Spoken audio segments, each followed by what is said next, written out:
Buenos días, pues sí, ya se ha dicho mucho hasta el cansancio que no tienen razón estos jueces y mucho menos esta última, ¿no? Que desconociendo pues todo lo que tiene que ver con los juicios de amparo, que no es procedente cuando se trata de ir en contra de la Constitución, pues aún así emitió ese amparo y bueno, inventándose ahí cosas, ¿no? Como decían ahí que los derechos humanos de los trabajadores, ¿no? Y de un trabajador, creo que al final de cuentas es de una sola persona, una sola persona trabajadora del Poder Judicial, que dice que se vulneran sus derechos humanos, y esa es la justificación.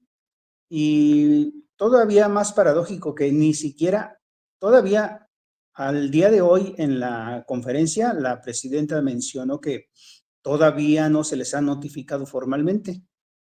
Y sin embargo, si escuchamos los noticiarios pues, más famosos de aquí de México, vamos a escuchar cómo ellos comentan, dicen, la presidenta en lugar de acatar esa orden de esta juez, se fue encima de ella, ¿sí? ¿Cómo va a acatar algo? Primero, algo que no tiene sentido, algo que no procede, y todavía más, algo de lo que todavía ni siquiera le notifican formalmente, ¿sí? Entonces, pues por todos lados hay contradicciones y pareciera que se escogieron a la peorcita de todas las trabajadoras, de todas las juezas o juezas o jueces del sistema judicial mexicano, porque precisamente ayer daban un resumen del actuar de esta jueza Nancy Juárez, que ya se hizo famosa. Yo creo que su tirada ha de ser que esa mala fama le alcance para ganar una elección, ¿verdad? Y a lo mejor se va hasta a lanzar no para jueza, sino ni para magistrada, sino a lo mejor se va a lanzar para ministra. Y en una de esas hasta ha de tener en mente que puede ser la ministra presidenta, ¿verdad? Indudablemente que en las épocas pasadas, esas eran las características que definían quién iba a llegar a esos altos encargos, ¿no? Es decir, una persona que, como ayer se mencionó, ha sido acusada de acoso laboral, de nepotismo, de realizar actividades comerciales en oficinas, es decir, no le alcanza los cientos de miles que gana y aparte de eso se pone a hacer actividades comerciales en horarios de oficina. Yo me imagino que incluso presionando a sus trabajadores para que le compren y si no los corre, ¿no? Bueno, eso ya es de mi cosecha, pero no, con todo lo que se dijo de ella, pues Pero te lo imaginas que así fue. no dudemos que ejerce todo eso, porque ha sido denunciada más de una ocasión, si no me equivoco, por ahí desde el 2016, tiene casos de denuncias de los trabajadores del Poder Judicial, precisamente por acoso laboral. Bueno, decíamos, se le ha denunciado por acoso laboral, nepotismo, actividades comerciales en oficinas, incumplimiento del horario laboral, o sea, ni siquiera está en su trabajo cuando le corresponde. Bueno, de todo eso se le ha denunciado y pareciera que esas son las características que debe de tener una persona para ponerla al frente de esta andanada en contra de la Constitución, al final de cuentas, ¿verdad? Porque ya hemos dicho también, y aquí también, Antonio, lo has repetido, de que ya es un acto consumado, ya no es un proyecto, ya no es un proyecto de reforma, ya no es un proyecto de ley, ya es constitución, ya está en la Constitución. Esas modificaciones que se hicieron a varios artículos para, para que incidieran en la estructura del Poder Judicial. Bueno, entonces esta señora, fíjate que hace una semana todavía hablábamos de otra persona que también salió muy altanera y muy prepotente y la entrevistaron en todos los medios de comunicación. Esta señora es representante de los trabajadores, ¿no? Si no me equivoco, de la judicatura, Patricia Aguayo. Creo que Patricia Aguayo no es ni siquiera jueza ni nada, nada más es representante. Y se les agotó esa monedita y entonces ahora ya estaban preparando, yo creo que a la jueza Nancy Juárez. Se les va a agotar también porque pues no tiene la razón. Y es lo que está actualmente, ¿no?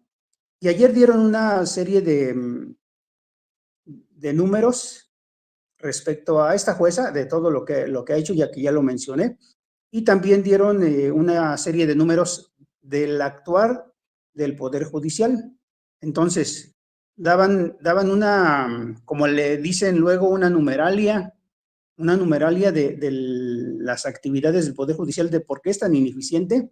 Y nada más voy a mencionar algunas cosas así, rapidísimo, como de las personas que están detenidas, de las 21,000 personas que están en los centros federales, 6,097 no han recibido sentencia.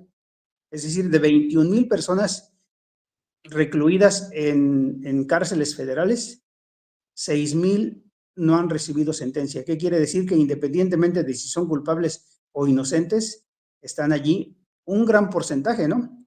Vienen siendo, déjenme ver, como más del 25%, como el 30%, no han recibido sentencia. Y luego, si nos damos todavía más, pusieron ahí un ejemplo nada más de un estado, pero todos los estados están muy parecidos. ¿Cómo se llevan? Se llevan en algunos casos hasta 15 o 17 años esperando que les dicten sentencia. Imagínense un día en la cárcel sabiendo que uno es inocente, o sea, los que de veras son inocentes, ¿verdad? Un día es una eternidad. Ahora imaginémonos 15 o 17 años sin que le dicten sentencia y siendo inocente, pues realmente es el infierno en la tierra, ¿no? Y ese es el actuar del Poder Judicial. Pero hay de todo, ¿no? Desde los que se llevan menos de un año hasta 15 o 17 años. Y el promedio es de 9 a 11 años, ¿no? Es ahí donde se concentra la gran cantidad de personas privadas de la libertad que tardan en darles sentencia, ya sea condenatoria o absolutoria. Imaginémonos a alguien que lo absuelven, ya decíamos, a los 15 o a los 17 años de estar detenido. Entonces, esa es la eficiencia que tiene este sistema judicial que tanto defienden. Y para no irnos con tanto número, nada más algunos también que se mencionaron ayer, pues como una especie de respuesta a todos esos que atacan a las reformas constitucionales en materia judicial, ¿no? Todos los amparos que se pusieron en contra de las leyes, es decir, se nota claramente cómo el objetivo del Poder Judicial era detener las actividades del gobierno de la Cuarta Transformación. Entonces veamos ahí, la ley de la industria eléctrica le presentaron 161 amparos, a la de la Guardia Nacional 5, a la de la minería 5, a las pensiones para el bienestar 25 amparos, para la extinción de los fideicomisos del propio Poder Judicial 717 amparos, o sea, es decir, ellos son juez y parte, se defienden ellos solos, dándose amparos a ellos mismos.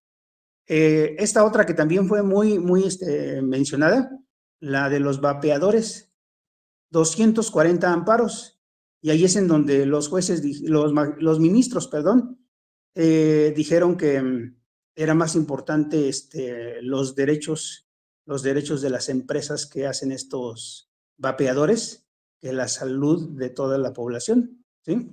Bueno, y ya nada más otros numeritos. En cuanto a los libros de texto, también se acuerdan cómo se hizo un gran escándalo. 26 amparos hubo en contra de los libros de texto. Contra las áreas naturales protegidas, 5. Y bueno, 5. Bueno, es que aquí vienen otros 5 en la lista, entonces son 10. Contra las conferencias del presidente, 8 amparos. Y luego contra la distribución de los libros de texto gratuitos, otros 26. O sea, no nada más contra la elaboración de los libros de texto, sino contra la distribución. Y bueno, creo que a estas alturas, pues ya todo eso se fue superando, ya sea porque, por ejemplo, en el caso de la ley, de lo que atacaban en contra de la reforma eléctrica, al final la echaron abajo, pero como ya lo hemos dicho también aquí en otros programas, el presidente estaba haciendo otras acciones al mismo tiempo y al final él pudo avanzar a producir el 56% de la energía eléctrica por parte de la CFE, porque incluso algunas empresas pues terminaron cediendo porque vieron que ya no iba a ser el negocio multimillonario y, y terminaron vendiéndole muchas de las plantas al gobierno de México. Entonces, no pudieron, echando abajo la ley, pero el presidente con todas sus acciones, pues logró, y sobre todo con lo que él menciona mucho de la austeridad, el tener recursos para destinarlos a las cosas más importantes del país, compró las 13 plantas de Iberdrola. Entonces, si no fue por un lado, fue por otro, pero en este momento, pues ya el gobierno de México produce la mayor cantidad de energía que las empresas privadas. Y ya nada más con esto termino. En cuanto a los libros de texto, pues a pesar de todas las resistencias, en este momento ya se están distribuyendo en todo el país los libros de texto. Entonces, pues la realidad le va ganando a estas acciones de la derecha mexicana, encabezada por el Poder Judicial. Entonces, más o menos ese es un panorama de cómo estamos hasta el momento. Y van a seguir, pero pues la transformación del Poder Judicial avanza. Aquí en Querétaro, por ejemplo, se van a elegir 8 magistrados y 8 jueces.